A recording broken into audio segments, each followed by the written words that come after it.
Welcome to the CAT course offered Saint George ഉള്ള ചരിത്ര. നമ്മൾ പേപ്പർ 3-ലെ 3-ാമത്തെ ചാപ്റ്ററിലേക്ക് നമ്മൾ കടക്കുകയാണ്. സെയിൽസ് അക്കൗണ്ടിങ് എന്ന് പറയുന്ന ചാപ്റ്ററിലേക്ക് നമ്മൾ കടക്കുകയാണ്. അപ്പോൾ ആദ്യമേ തന്നെ നമുക്ക് ഇൻകം, ബിസിനസ്സിന് പൊതുവെ കിട്ടുന്ന ഏറ്റവും പ്രധാനപ്പെട്ട ഇൻകം എന്ന് പറയുന്നത് അതിൻ്റെ സെയിൽ തന്നെയാണ്. അപ്പോൾ the time revenue means income. Revenue എന്ന് പറയുന്നത് ഇൻകം തന്നെയാണ്. സെയിൽസ് പ്രൊസീഡ്സ് ആണ് നമ്മുടെ റവന്യൂ ആയിട്ട് വരുന്നത്. The amount of income earned from business through it's core and aligned activity. അതിന് പ്രധാനപ്പെട്ടതും അല്ലെങ്കിൽ സ്ഥിരമായിട്ട് ചെയ്യുന്ന ആക്ടിവിറ്റിയും അതുമായിട്ട് ബന്ധപ്പെട്ട ആക്ടിവിറ്റീസും ചെയ്യുമ്പോൾ ബിസിനസ്സിന് കിട്ടുന്ന ഇൻകത്തെയാണ് നമ്മൾ റവന്യൂ എന്ന വാക്കുകൊണ്ട് ഉദ്ദേശിക്കുന്നത്. It represent the gross inflow of cash, receivables and other transaction during the course of business. Inflow of cash, അതായത് നമ്മുടെ ബിസിനസ്സിലേക്ക് വരുന്ന ക്യാഷ്, റിസീവബിൾസ്, നമുക്ക് കിട്ടാനുള്ള നമ്മൾ കടത്തിനൊക്കെ ക്രെഡിറ്റ്സൊക്കെ സാധനം കൊടുക്കാറുണ്ട്, അപ്പോൾ അതിൻ്റെ റിസീവബിൾസ്, ഇത്തരം കാര്യങ്ങളൊക്കെയാണ് ഈ റവന്യൂ എന്ന് പറയുന്ന കാറ്റഗറിയിൽ വരുന്നത്. It may be from sale of good or from rendering service. നമ്മൾ മാനുഫാക്ചറിങ് കൺസേൺ ആണെങ്കിൽ നമ്മൾ ഗുഡ്സ് വിൽക്കുമ്പോൾ നമുക്ക് റവന്യൂ കിട്ടും. നമ്മളൊരു സർവീസ് പ്രൊവൈഡ് ചെയ്യുന്ന കമ്പനിയാണെന്നുണ്ടെങ്കിൽ നമ്മൾ സർവീസ് റെൻഡർ ചെയ്യുമ്പോൾ നമുക്ക് അതിൻ്റെ റിട്ടേൺ ആയിട്ട് നമുക്ക് റവന്യൂ കിട്ടും. Or from the use of enterprise resources. നമ്മൾ എൻ്റർപ്രൈസിൻ്റെ റിസോഴ്സ് ഉപയോഗിച്ചുകൊണ്ട് എന്തെങ്കിലും ആക്ടിവിറ്റി ചെയ്യുമ്പോൾ അതിന് റിട്ടേൺ ആയിട്ട് നമുക്ക് കിട്ടുന്നതിനാണ് നമ്മൾ റവന്യൂ എന്നുകൊണ്ട് ഉദ്ദേശിക്കുന്നത്. It can have different meaning to different forms of entity. നമുക്കറിയാം, ഫോർ എ മർക്കൻഡൈസ് ബിസിനസ്, അതായത് നമ്മൾ സാധാരണ ഒരു ബിസിനസ് ആണെങ്കിൽ അവരുടെ റവന്യൂ എന്ന് പറയുന്നത് it denote the total amount of സെയിലായിരിക്കും അവരുടെ റവന്യൂ ആയിട്ട് വരുന്നത്. അതേസമയം ഒരു ഗവൺമെൻറ് ആണെങ്കിൽ ഗവൺമെൻറ്റിന് കിട്ടുന്ന ടാക്സ് ആയിരിക്കും അവരുടെ റവന്യൂ എന്ന് പറയുന്നത്. അതുപോലെ സർവീസ് പ്രൊവൈഡിങ് കമ്പനി ആണെങ്കിൽ അവർ സർവീസ് പ്രൊവൈഡ് ചെയ്യുമ്പോൾ അതിന് പ്രതിഫലമായിട്ട് വാങ്ങിക്കുന്ന പ്രൊഫഷണൽ ഇൻകം ആയിരിക്കും അതിൻ്റെ അവർക്ക് വരുന്ന റിട്ടേൺ ആയിട്ട് വരികയും ചെയ്യുന്നത്. ഇതാണ് നമുക്ക് ഇൻകം റെക്കഗ്നിഷൻ അല്ലെങ്കിൽ റവന്യൂ റെക്കഗ്നൈസിങ് എന്നതിനകത്ത് വരുന്നത്. ഇനി revenue can be accounted when only when it is realised. നമ്മൾ അത് കിട്ടിക്കഴിയുമ്പോൾ മാത്രമേ തന്നെ നമ്മൾ അക്കൗണ്ട് ചെയ്യാനായിട്ട് പാടുള്ളൂ. Realisation does not mean its actual receipt of money consideration. നമ്മൾ പൈസയായിട്ട് കിട്ടി എന്ന് പറയുന്നത് മാത്രമല്ല റവന്യൂ എന്ന് പറയുന്നത്. അതിന് പുറമെ നമ്മളൊരു സെയിൽ നടത്തി, ക്രെഡിറ്റ് സെയിലാണ് നടത്തിയത്, അപ്പോൾ അതിന് പൈസ പിന്നെ കിട്ടത്തുള്ളൂ. പക്ഷേ നമുക്ക് അതിനെ നമുക്കൊരു റവന്യൂ ആയിട്ട് നമുക്ക് കൺസിഡർ ചെയ്യാവുന്നതാണ്. It denote earnings. നമ്മൾ അതിനെ ഏണിങ്സ് എന്ന് വിളിക്കാം. It is not necessary that there would be an immediate settlement of cash in for all transaction. എല്ലാ ട്രാൻസാക്ഷനും നമ്മൾ ട്രാൻസാക്ഷൻ നടത്തി കഴിയുമ്പോൾ തന്നെ ക്യാഷായിട്ട് പൈസ ഇങ്ങോട്ട് കിട്ടണമെന്ന് നമുക്ക് എന്താ പറയുക, അതെല്ലാം നമുക്ക് എല്ലാം ക്യാഷായിട്ട് ഉടനെ കിട്ടണമെന്ന് നമുക്ക് നിർബന്ധമൊന്നും പറയാൻ പറ്റുകയില്ല. എങ്കിലും അത്തരം ട്രാൻസാക്ഷൻ നമുക്ക് റവന്യൂ ആയിട്ട് നമുക്ക് ഉൾക്കൊള്ളിക്കാവുന്നതാണ്. The accounting of revenue in the books of companies following the accounting standard 9 revenue recognition. Revenue recognition എന്ന് പറയുന്ന അക്കൗണ്ടിങ് സ്റ്റാൻഡേർഡ് 9 ആണ് നമ്മളിവിടെ ഫോളോ ചെയ്യുന്നുമുണ്ട്. ഇനി അക്കൗണ്ടിങ് കോൺസെപ്റ്റ്സ് വരുമ്പോൾ നമുക്കറിയാം രണ്ട് രീതിയിലുള്ള കോൺസെപ്റ്റ്സാണ് നമ്മുടെ ഈ റവന്യൂ ആയിട്ട് ബന്ധപ്പെട്ട് വരുന്നത്. ഒന്ന് റിയലൈസേഷൻ കോൺസെപ്റ്റും രണ്ട് അക്രൂവൽ കോൺസെപ്റ്റുമാണ്. അക്കോർഡിംഗ് ടു റിയലൈസേഷൻ കോൺസെപ്റ്റ് നോക്കാം. According to this concept, revenue is considered to be earned on the date, whether it is realized or realizable. നമ്മൾ അതിനെ ഈ റിയലൈസേഷനകത്ത് നമുക്ക് പൈസ, നമ്മുടെ ട്രാൻസാക്ഷൻ കഴിഞ്ഞു, നമ്മുടെ സെയിൽ കഴിഞ്ഞു, അതിൻ്റെ പൈസ കിട്ടിയോ ഇല്ലയോ, റിയലൈസ്ഡ് ആണോ റിയലൈസബിൾ ആണോ, അല്ലെങ്കിൽ ബിൽ റിസീവബിൾ ആണോ അവർ തന്നിരിക്കുന്നത് എന്ന് നമ്മൾ നോക്കുന്നില്ല. പകരം ഇവരെന്ത് ചെയ്യുന്നു, നമ്മൾ ആ ഒരു ട്രാൻസാക്ഷൻ നടന്നു കഴിയുമ്പോൾ തന്നെ അതിനൊരു ഏണിങ്സ് ആയിട്ട് നമ്മൾ കാണിക്കുകയും ചെയ്യുന്നു. For example, when goods are sold to a customer on credit, the sale have to be accounted as soon as the transfer of property passes from the seller to buyer. നമ്മൾ ഒരു property വിൽക്കുമ്പോൾ അല്ലെങ്കിൽ material വിൽക്കുമ്പോൾ നമ്മൾ സെല്ലറിൻ്റെ കയ്യിൽ നിന്ന് ബയറിലേക്ക് product കൊടുക്കുമ്പോൾ തന്നെ അതിനെ നമ്മൾ റവന്യൂ ജനറേറ്റ് ചെയ്തതായിട്ട് നമ്മൾ കാണിക്കുന്നു. The sales proceed may be received at a later stage. പിന്നീട് ആയിരിക്കും കിട്ടുക. The sale haves to be accounted at the time of sale. നമ്മൾ ആ സെയിൽ നടക്കുന്ന പശ്ചാത്തലത്തിൽ നമ്മൾ ഇതിനെ റവന്യൂ ആയിട്ട് നമ്മൾ കാണിക്കുന്നു. ഇതിനെ കാണിക്കുന്നത് സെയിൽ നടക്കുന്ന സമയത്താണ്, അല്ലാതെ not at the time of receipt of sale sale ചെയ്തതിൻ്റെ പൈസ കിട്ടുമ്പോഴല്ല നമ്മൾ സെയിലായിട്ട് കാണിക്കുന്നത്. സെയിൽ നടക്കുമ്പോൾ തന്നെ നമ്മുടെ റവന്യൂ ആയിട്ട് നമ്മൾ കാണിക്കുന്നു. ഇതാണ് റിയലൈസേഷൻ കോൺസെപ്റ്റിനകത്ത് പറയുന്നത്. When an advance is received from a customer, it cannot be accounted for as revenue. നമ്മൾ അഡ്വാൻസ് ആയിട്ട് കുറച്ച് പൈസ കിട്ടി, പക്ഷേ നമ്മൾ മെറ്റീരിയൽസ് നമ്മൾ സപ്ലൈ ചെയ്തിട്ടില്ല എങ്കിൽ ഇത്തരം സിറ്റുവേഷനിൽ നമുക്ക് അഡ്വാൻസ് ആയിട്ട് കിട്ടിയതിനെ നമുക്ക് റവന്യൂ ആയിട്ട് കൺസിഡർ ചെയ്യാനായിട്ട് പറ്റത്തില്ല. അതിന് റവന്യൂ ആയിട്ട് കൺസിഡർ ചെയ്യാനായിട്ട് പറ്റും, പക്ഷേ നമ്മുടെ ട്രാൻസാക്ഷൻ നടന്നു കഴിഞ്ഞതിന് ശേഷം മാത്രം മെറ്റീരിയൽ നമ്മുടെ മാനുഫാക്ചറിൻ്റെ കയ്യിൽ അല്ലെങ്കിൽ നമ്മുടെ കയ്യിൽ നിന്ന് ബയ്യർക്ക് കൊടുത്ത് വിട്ടതിന് ശേഷം മാത്രമേ അതിനെ റവന്യൂ ആയിട്ട് കൺസിഡർ ചെയ്യാനായിട്ട് പറ്റത്തുള്ളൂ. More over revenue earned in an accounting year should be recognised in the same accounting period. അതായത് വർഷങ്ങളിൽ തന്നെയായിട്ട് നമ്മൾ കിട്ടിയ ഇൻകം അതായത് വർഷങ്ങളിൽ തന്നെ നമ്മൾ റെക്കഗ്നൈസ് ചെയ്യുകയും ചെയ്യണം. ഇനി അടുത്തൊരു കോൺസെപ്റ്റാണ് അക്രൂവൽ കോൺസെപ്റ്റ് എന്ന് പറയുന്നത്. The time accrual denote something that became due. അത് നമ്മൾ സെയിൽ നടത്തി, പക്ഷേ നമുക്ക് ക്രെഡിറ്റ് സെയിലാണ് നടത്തിയത്, അതിൻ്റെ പൈസ ഇതുവരെ കിട്ടിയിട്ടില്ല. അപ്പോൾ അക്രൂവൽ എന്ന് പറയുന്ന വാക്കിൻ്റെ അർത്ഥം എന്താണ്? സംതിങ് ദാറ്റ് ബിക്കെയിം ഡ്യൂ, നമുക്ക് എന്തോ കിട്ടാനുണ്ട്, റെസീവബിൾ ആയിട്ടുണ്ട്. Especially the amount of money yet to be paid or recoverable at the end of the accounting period. Accrual എന്ന് ഉദ്ദേശിക്കുന്നത് നമുക്ക് പൈസ കിട്ടാനുണ്ട്, not recovered at the end of the period. നമ്മൾ ഈ അക്കൗണ്ടിങ് പീരീഡിൻ്റെ അവസാനമായിട്ട് നമുക്ക് പൈസ കിട്ടിയിട്ടില്ല.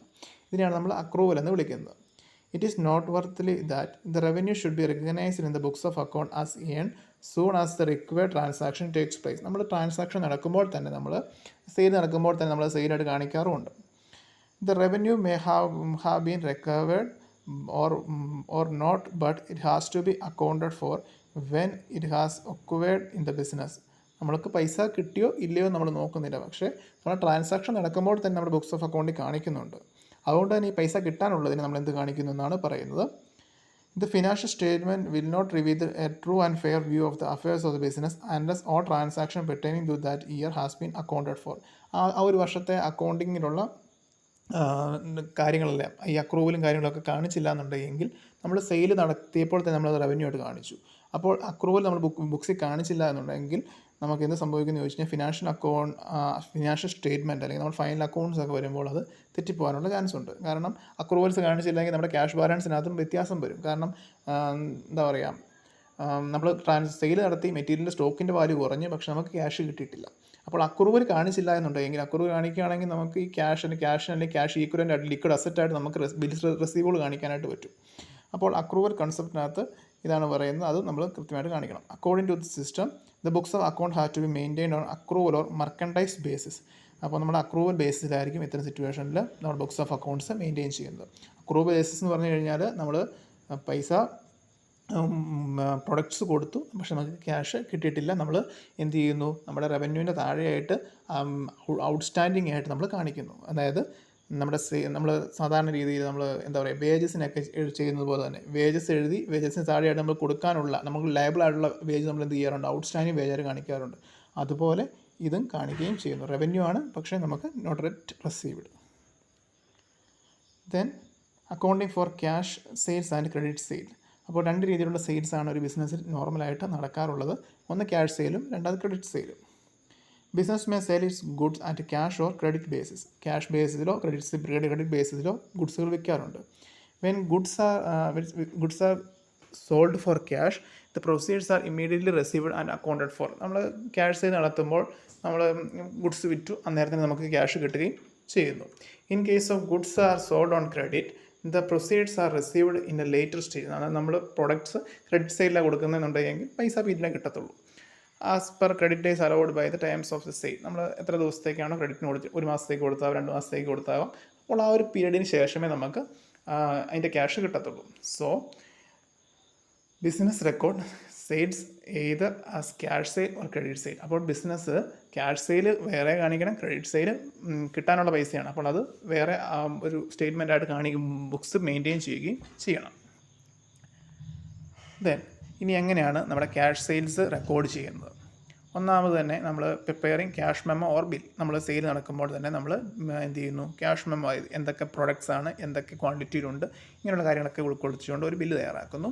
ഈ ബില്ല് വൗച്ച് ചെയ്തുകൊണ്ട് നമ്മൾ അതിൻ്റെ ജേണൽ എൻട്രി എഴുതുന്നു. ജേണൽ എൻട്രിയിൽ നിന്ന് നമ്മൾ പോസ്റ്റ് ചെയ്യുന്നു ക്യാഷ് ബുക്കിലേക്കും. അതുപോലെ തന്നെ ക്യാഷ് ബുക്ക് പ്രൈമറി ബുക്കാണ് എങ്കിലും ക്യാഷ് ബുക്കിലേക്കും അതുപോലെ തന്നെ സെയിൽസ് അക്കൗണ്ടിലേക്കും നമ്മൾ പോസ്റ്റ് ചെയ്യുകയും ചെയ്യുന്നു.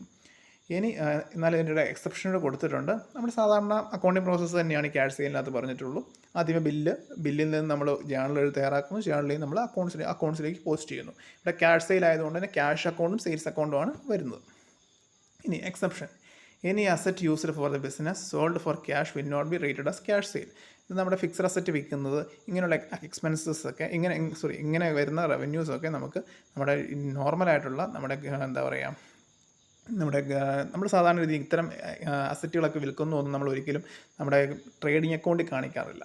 ഡയറക്റ്റ് ഐറ്റംസ് ആയിരിക്കും കാണിക്കുക. അപ്പോൾ ബിസിനസ്സുമായിട്ട് ബന്ധപ്പെട്ട അല്ലെങ്കിൽ ബിസിനസ്സിൻ്റെ നേച്ചറുമായിട്ട് ബന്ധപ്പെട്ട യൂഷ്വലായിട്ടുള്ള സെയിലുകൾ മാത്രമേ നമ്മൾ ഈ ക്യാഷ് സെയിൽ ആണെങ്കിൽ പോലും ഉൾക്കൊള്ളിക്കാവുള്ളൂ.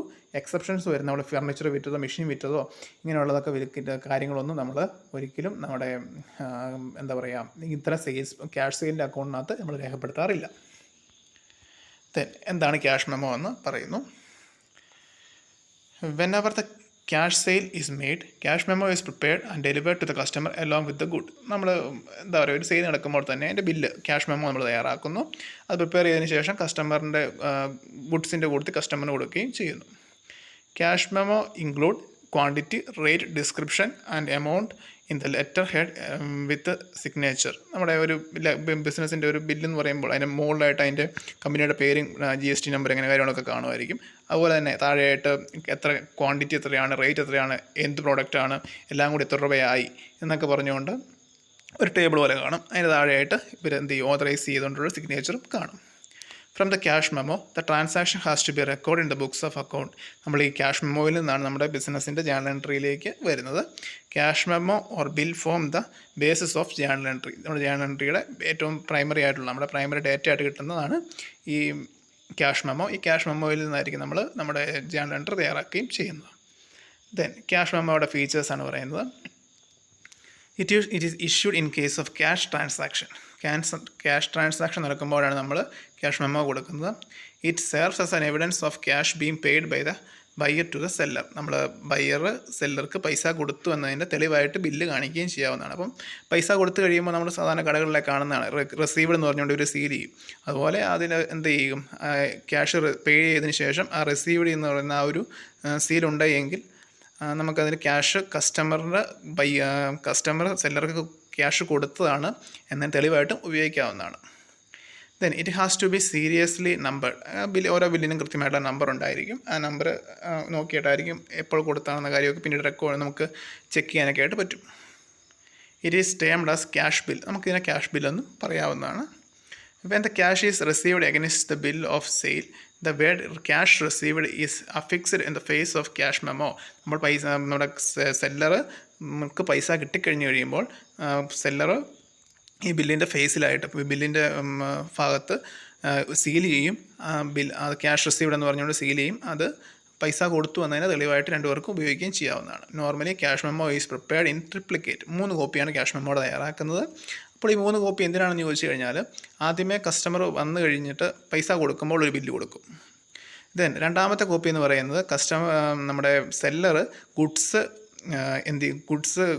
അല്ലെങ്കിൽ പ്രോഡക്ട്സുകൾ സെല്ലറിൻ്റെ കയ്യിൽ നിന്ന് നമ്മുടെ കസ്റ്റമറിന് കൊടുത്തു വിടുന്ന സമയത്ത് ആ പ്രോഡക്റ്റിൻ്റെ കൂടത്തിൽ ഒരു എന്താ പറയുക അതിൻ്റെ ഡെലിവറിയുടെ സമയത്ത് അതിൻ്റെ കൂടെ ഒരു ബില്ല് കൊടുത്തു വിടും. ദെൻ മൂന്നാമത്തെ ബില്ലെന്ന് പറയുന്നത് സെല്ലർ സ്വയം സൂക്ഷിക്കുകയും ചെയ്യും. അങ്ങനെ 3 ബില്ലായിരിക്കും ഈ ക്യാഷ് മെമ്മോയുടെ സിറ്റുവേഷനിൽ സെല്ലർ പ്രൊഡ്യൂസ് മാനുഫാക്ചർ ചെയ്യുന്നത്. ദെൻ ഇതിൻ്റെ ക്യാഷ് ട്രാൻസാക്ഷൻ എങ്ങനെയാണ് ലെഡ്ജറിലേക്ക് വരുമ്പോഴെന്ന് നോക്കുക. When goods are sold for cash, cash sale is posted on the credit side of the sales account and debited in cash book. Cash ബുക്കിലേക്ക് നമ്മൾ debit ചെയ്യുകയും ചെയ്യുന്നു. അപ്പോൾ cash account debit to sale എന്നായിരിക്കും വരുന്നത്. Cash സെയിലാണ്, അതുകൊണ്ട് cash നമ്മൾ debit ചെയ്യുന്നു, സെയിൽ അക്കൗണ്ടിലേക്ക് വരികയും ചെയ്യുന്നു. ദെൻ അടുത്തായിട്ട് വരുന്ന സെയിലാണ് credit sale. The goods are sold or the customer on credit basis. കസ്റ്റമറിൻ്റെ ക്രെഡിറ്റ് ബേസിസിൽ നമ്മൾ ഗുഡ്സ് കൊടുത്തു വിട്ടു, പക്ഷേ പൈസ പിന്നീട് കിട്ടത്തുള്ളൂ. When goods are sold on credit to the customer's name have to be recorded in the books of account. നമ്മൾ കാരണം പ്രോഡക്ട്സ് കൊടുത്തു വിട്ടിരുന്ന കടമായിട്ടാണ്, അതുകൊണ്ട് തന്നെ നമ്മൾ ക്യാഷ് സെയിലിൻ്റെ സിറ്റുവേഷനിൽ കസ്റ്റമർ ആരാണെന്ന് അറിഞ്ഞില്ലെങ്കിൽ നമുക്ക് കുഴപ്പമുള്ള കാര്യമില്ല, കാരണം കൊടുത്തു പൈസ അന്നേരെ കിട്ടി. പക്ഷേ ക്രെഡിറ്റ് സെയിലിൻ്റെ സിറ്റുവേഷനിൽ ഇദ്ദേഹം പൈസ പിന്നേ തരത്തുള്ളൂ. അതുകൊണ്ട് തന്നെ the customer's name have to be recorded in the books of account. നമ്മുടെ ബുക്സ് ഓഫ് അക്കൗണ്ടിൽ കസ്റ്റമറിൻ്റെ നെയിം കൃത്യമായിട്ട് നമ്മൾ മെയിൻറ്റെയിൻ ചെയ്യണം, കാരണം ഇദ്ദേഹം പൈസ തരാനുള്ള വ്യക്തിയാണ്. It would enable the business entity to identify and track receivable when the goods are sold on credit. നമ്മൾ ഗുഡ്സ് ക്രെഡിറ്റ് സെല്ല് ചെയ്യുമ്പോൾ ഇത്തരം നമ്മൾ കസ്റ്റമറിൻ്റെ ഡീറ്റെയിൽസ് കൃത്യമായിട്ട് മെയിൻറ്റെയിൻ ചെയ്യുന്ന വഴി നമുക്ക് കസ്റ്റമറിനെ പിന്നീട് ട്രേസ് ചെയ്യാനൊക്കെ ആയിട്ട് എളുപ്പമുണ്ടായിരിക്കും. Invoice will prepared and goods are delivered to the customers. നമ്മളിങ്ങനെ ഇത്തരം സിറ്റുവേഷൻ നമ്മൾ ഇൻവോയ്സ് തയ്യാറാക്കുകയും ആ ഇൻവോയ്സ് നമ്മൾ ഗുഡ്സ് ഡെലിവറി ചെയ്യുമ്പോൾ അതിൻ്റെ കൂടെ വെക്കുകയും ചെയ്യാറുണ്ട്. ദെൻ എന്താണ് ഇൻവോയ്സ് എന്ന് പറയുന്നത്? It is prepared at the time of credit sale in triplicate. അപ്പോൾ നമ്മുടെ ബില്ല് പോലെയൊക്കെ തന്നെയാണ് ഇൻവോയ്സും വരുന്നത്. അപ്പോൾ it is prepared at the time of credit sale നടക്കുമ്പോൾ നമ്മൾ ഇൻവോയ്സ് കൊടുക്കുന്നു. അതായത് എന്തൊക്കെ പ്രോഡക്റ്റ്സാണ് കൊടുക്കുന്നത്, നമ്മുടെ ഒരു ബില്ല് പോലെ ഒരു സ്റ്റേറ്റ്മെൻറ്റ് പോലെ കൊടുക്കുന്നു. ഇത് മൂന്ന് കോപ്പി ആയിരിക്കും മെയിൻറ്റെയിൻ ചെയ്യുക. നമ്മൾ മുൻപ് പറഞ്ഞതുപോലെ തന്നെ ഒരെണ്ണം കസ്റ്റമർക്ക് വരുമ്പോൾ കൊടുക്കുന്നു, ദെൻ പ്രോഡക്റ്റ്സ് ഡെലിവറി ചെയ്യുന്ന സമയത്ത് അടുത്തത് കസ്റ്റമർക്ക് കൊടുക്കുന്നു, ദെൻ മൂന്നാമത്തെ എന്ന് പറയുന്നത് നമ്മുടെ സെല്ലറായിട്ടുള്ള നമ്മുടെ കമ്പനി തന്നെ മെയിൻറ്റെയിൻ ചെയ്യുകയും ചെയ്യുന്നു. It serves as an invoice cum delivery challan. നമ്മൾ അതിനെ ഒരു ഇൻവോയ്സ് കം ഡെലിവറി ചെല്ലാൻ, നമ്മൾ പ്രൊഡക്റ്റ് ഡെലിവറി ചെയ്യുമ്പോൾ ആണ് ഈ ഇൻവോയ്സ് തയ്യാറാക്കുന്നത്. അതുകൊണ്ട് ഡെലിവറി ചെല്ലാനെന്ന് വിളിക്കാനായിട്ട് പറ്റും. It is prepared in triplicate. 3 കോപ്പിയാണ് തയ്യാറാക്കുന്നത്. 1 copy is forward to the കസ്റ്റമർക്ക് അന്നേരം തന്നെ കൊടുക്കുന്നു. 2nd copy is acknowledged by the customer for receipt of product. കസ്റ്റമറുടെ കയ്യിൽ എത്തിക്കുന്ന സമയത്ത് അടുത്ത ബില്ല് കൊടുക്കുന്നു. ദെൻ മൂന്നാമത്തെ സെല്ലർ സ്വന്തം അക്കൗണ്ടിങ് പർപ്പസിന് വേണ്ടി ഉപയോഗിക്കുന്നു. It is termed as tax invoice when tax is charged on sale. Tax invoice നമുക്ക് വിളിക്കാനായിട്ട് പറ്റും. കാരണം ഈ ബില്ലിൻ്റെ ഉള്ളിൽ ഏറ്റവും ലാസ്റ്റായിട്ട് ടാക്സ് എന്തെങ്കിലും ഉണ്ടെങ്കിൽ ടാക്സും കൂടെ ആഡ് ചെയ്തായിരിക്കും ബില്ല് വരുന്നത്. അതുകൊണ്ട് തന്നെ നമുക്കിതിനെ ടാക്സ് ഇൻവോയ്സ് ഒന്നും വിളിക്കാനായിട്ട് പറ്റും. Example, when excise duty is charged it is termed as tax invoice. Excise ഡ്യൂട്ടിയോ അല്ലെങ്കിൽ ഡ്യൂട്ടി ഒക്ട്രോയ്, അതുപോലെ തന്നെ GST, ഇങ്ങനെയുള്ള എന്തെങ്കിലും ടാക്സ് വരുന്നുണ്ടെങ്കിൽ അതിന് നമുക്ക് ടാക്സ് ഇൻവോയ്സ് എന്ന് വിളിക്കാം. It discloses the details regarding dispatch of good, credit terms, etc. എങ്ങനെയാണ് നമ്മൾ ഏത് പ്രോഡക്റ്റാണ് നമ്മൾ ഡെസ്പാച്ച് ചെയ്തിരിക്കുന്നത്, ഏത് പ്രോഡക്റ്റാണ് നമ്മൾ കസ്റ്റമർക്ക് കൊടുത്തിരിക്കുന്നത്, എത്ര കാലത്തേക്കുള്ള ക്രെഡിറ്റ് കണ്ടീഷൻസിലാണ് നമ്മൾ കൊടുത്തിരിക്കുന്നത്, ക്രെഡിറ്റ് കൊടുക്കുമ്പോൾ അവിടെ ഇൻട്രസ്റ്റ് ഉണ്ടോ, ഇങ്ങനെയുള്ള കാര്യങ്ങളെല്ലാം ഈ ഇൻവോയ്സിനകത്ത് ഉണ്ടാവുകയും ചെയ്യും. ദെൻ ഇത്തരം സിറ്റുവേഷനിൽ നമ്മൾ നമ്മൾ ഈ ഇൻവോയ്സിൽ നിന്നായിരിക്കും നമ്മൾ ജേണൽ എൻട്രിയിലേക്ക് വരുന്നത്. അപ്പോൾ ജേണൽ എൻട്രിയിലേക്ക് വരുമ്പോൾ നമ്മൾ ഗുഡ്സ് വിൽക്കുമ്പോൾ നോർമലായിട്ടുള്ള ജേണൽ എൻട്രി കസ്റ്റമറിൻ്റെ അക്കൗണ്ട് നമ്മൾ ഡെബിറ്റ് ചെയ്യും ടു സെയിൽ അക്കൗണ്ടിനെ ക്രെഡിറ്റ് ചെയ്യുകയും ചെയ്യും. കാരണം കസ്റ്റമറുടെ കയ്യിൽ നമുക്ക് പൈസ കിട്ടാനുണ്ടാവുകൊണ്ട് കസ്റ്റമർ നമ്മൾ ഡെബിറ്റ് ചെയ്യും. ഇനി നമ്മൾ കസ്റ്റമറുടെ കയ്യിൽ നിന്ന് പിന്നീട് പൈസ കഴിയുമ്പോൾ cash or bank account debited to customers account. കസ്റ്റമറിൻ്റെ അക്കൗണ്ടിനെ നമ്മൾ മുൻപ് ഡെബിറ്റ് ചെയ്ത് നമ്മൾ ക്രെഡിറ്റ് ചെയ്ത് ക്യാൻസൽ ചെയ്യുകയും ചെയ്യും അദ്ദേഹം പൈസ തന്നു കഴിയുമ്പോൾ. ഇത്രയാണ് നമ്മുടെ ക്രെഡിറ്റ് പർച്ചേസിനകത്ത് വരുമ്പോൾ ജേണൽ എൻട്രിയിൽ വരുന്നത്. ദെൻ ഇത്തരം സിറ്റുവേഷനിൽ നമ്മൾ തയ്യാറാക്കുന്ന ഒരു ബുക്കാണ് സെയിൽസ് ബുക്ക് എന്ന് പറയുന്നത്. നമ്മൾ സെയിൽസ് ബുക്കിനകത്ത് ക്രെഡിറ്റ് സെയിൽസിൻ്റെ എല്ലാം ഡീറ്റെയിൽസ് ആയിരിക്കും നമ്മൾ സൂക്ഷിച്ചു വെക്കുകയും ചെയ്യുന്നത്. When business has a numerous number of credit sale, it would be difficult to record the transaction in journal. നമുക്ക് എല്ലാ ട്രാൻസാക്ഷനും കൂടി ഒരുപാട് ക്രെഡിറ്റ് സെയിലുകൾ ഉള്ളപ്പോൾ എല്ലാ ട്രാൻസാക്ഷനും കൂടി ജേണലിൽ നോക്കി പിന്നീട് ജേണൽ എന്ന് പറയുന്നത് ഒരു റോ ഫിഗേഴ്സാണ് കിടക്കുന്നത്. നമുക്ക് എൻട്രികളെല്ലാം ഉണ്ടായിരിക്കും, പക്ഷേ അത് അതിനകത്ത് വേറെ രീതിയിലുള്ളതും സെയിൽ ഉണ്ടായിരിക്കാം, പർച്ചേസ് ഉണ്ടായിരിക്കാം, അതുപോലെ തന്നെ പല രീതിയിലുള്ള എൻട്രികൾ ഉണ്ടായിരിക്കാം. ഇതിനെ നമ്മൾ എന്ത് ചെയ്യണം, ഒരു സിസ്റ്റമാറ്റിക്കായി ക്ലാസിഫൈ ചെയ്തെടുക്കണം. അപ്പോൾ ആ ക്ലാസിഫൈ ചെയ്ത് ക്രെഡിറ്റ് സെയിലുകളെ എല്ലാം കൂടി ക്ലാസിഫൈ ചെയ്ത് എടുത്ത് തയ്യാറാക്കുന്ന ബുക്കാണ് സെയിൽസ് ബുക്ക് എന്ന് പറയുന്നത്. To overcome this limitation, sales book a primary book. ഇത് നമ്മൾ ജേണലിൽ നിന്ന് തയ്യാറാക്കുന്നതാണ് സെയിൽസ് ബുക്ക്. ഇതൊരു പ്രൈമറി ബുക്ക് തന്നെയാണ്. ഒരു പ്രൈമറി ബുക്ക് കാരണം ജേണൽ പോലെ തന്നെ ജേണൽ ലെഡ്ജറിലേക്ക് വന്നിട്ടില്ല. നമ്മുടെ ക്രെഡിറ്റ് സെയിൽസിൻ്റെ എല്ലാം ഒരു സ്റ്റേറ്റ്മെൻറ്റ് പോലെ ജേണലിൽ നിന്ന് നമ്മൾ തയ്യാറാക്കിയെടുക്കുന്നതാണ് സെയിൽസ് ബുക്ക് എന്ന് പറയുന്നത്. It is prepared for recording credit sale of merchandise instead of recording transaction in journal. നമ്മൾ ജേണലിൽ നിന്ന് പിന്നീട് എന്താ പറയുക, ഓരോ ക്രെഡിറ്റ് സെയിലും ഒക്കെ തപ്പിയെടുക്കുക എന്ന് പറയുന്നത് പാടായതുകൊണ്ട് തന്നെ നമ്മളിവിടെ സെയിൽസ് ബുക്ക് ജേണലിനൊപ്പം തയ്യാറാക്കാറുമുണ്ട്. അപ്പോൾ സെയിൽസ് ബുക്ക് എന്ന് പറയുന്നത് ഒരു പ്രൈമറി ബുക്കാണ്, ജേണൽ പോലെ തന്നെയാണ്, ലെഡ്ജറിലേക്ക് വന്നിട്ടില്ല. അപ്പോൾ ഈ സെയിൽസ് ബുക്കിനകത്ത് ഉള്ള സെയിൽസ് ട്രാൻസാക്ഷൻ്റെ മുഴുവൻ ഒരു ലിസ്റ്റ് പോലെ ഐറ്റംസ് ആയിരിക്കും ഇതിനകത്ത് കിടക്കുകയും ചെയ്യുന്നത്. Features of sales book are: it records only goods sold on credit വിറ്റ സാധനങ്ങൾ മാത്രമായിരിക്കും ഇതിനകത്ത് വരുന്നത്. It is known as sales day book. Sales day book എന്നാണ് ഇതിനെ വിളിക്കുന്നത്. ഡേ ബുക്ക് എന്ന് പറഞ്ഞാൽ തന്നെ പ്രൈമറി ബുക്കാണ്, ജേണലിന് തുല്യമാണ്. Outward invoice terms the basis of recording the credit sale. Outward invoice forms, അതായത് നമ്മുടെ പ്രൊഡക്ട്സ് പുറത്തേക്ക് പോകുമ്പോൾ ഉണ്ടാകുന്ന ഇൻവോയ്സ് ആണ് ഇതിൻ്റെ ഈ ക്രെഡിറ്റ് സെയിൽ ബുക്കിൻ്റെ അടിസ്ഥാനമായിട്ട് വരികയും ചെയ്യുന്നത്. It is limited only to credit sale മാത്രമേ റെക്കോർഡ് ചെയ്യാറുള്ളൂ. Cash and sale of asset are exclude from sales book. Cash സെയിലും അതുപോലെ തന്നെ നമ്മുടെ ഫിക്സഡ് അസറ്റോ അങ്ങനെയുള്ള കാര്യങ്ങളൊക്കെ സെയിലായിട്ട് പോലും നമുക്ക് കൂട്ടാനായിട്ട് പറ്റത്തില്ല, അതിനെ റവന്യൂ ആയിട്ട് കൂട്ടാനായിട്ട് പറ്റത്തില്ല. അതുകൊണ്ട് അത് നമ്മൾ ഈ sales ബുക്കിനകത്ത് രേഖപ്പെടുത്താറില്ല.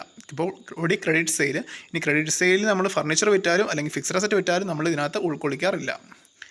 Sales book discloses the quantity details, trade discount, net amount of every sales transaction. നമ്മൾ സെയിൽസ് ബുക്കിനകത്ത് ഒരു കസ്റ്റമർക്ക് പ്രോഡക്റ്റ് കൊടുത്തു, ഏത് ക്വാണ്ടിറ്റി ഉള്ളതാണ്, അദ്ദേഹത്തിന് എന്തെങ്കിലും ട്രേഡ് ഡിസ്കൗണ്ട് കൊടുത്തിട്ടുണ്ടോ, എന്തെങ്കിലും കൊടുത്തിട്ടുണ്ടോ, ഈ കാര്യങ്ങളൊക്കെ നമ്മളതിനകത്ത് രേഖപ്പെടുത്തുകയും ചെയ്യും. അപ്പോൾ ഇവിടെ നെറ്റ് എമൗണ്ട് എന്നതുകൊണ്ട് ഉദ്ദേശിക്കുന്നത് നമുക്ക് ഡിസ്കൗണ്ടുകളെല്ലാം കഴിഞ്ഞതിന് ശേഷം കസ്റ്റമറിന് നമുക്ക് എത്ര രൂപ തരാനുണ്ട് എന്നതാണ് നമ്മൾ നെറ്റ് എമൗണ്ട് എന്നതുകൊണ്ട് ഉദ്ദേശിക്കുന്നത്. അപ്പോൾ നെറ്റ് എമൗണ്ടിലായിരിക്കും നമ്മൾ സെയിൽസ് ബുക്കിൽ രേഖപ്പെടുത്തുകയും ചെയ്യുന്നത്. അപ്പോൾ നമ്മൾ ഇത്രയും കാര്യങ്ങളാണ് ഇന്ന് ഡിസ്കസ് ചെയ്യുന്നത്.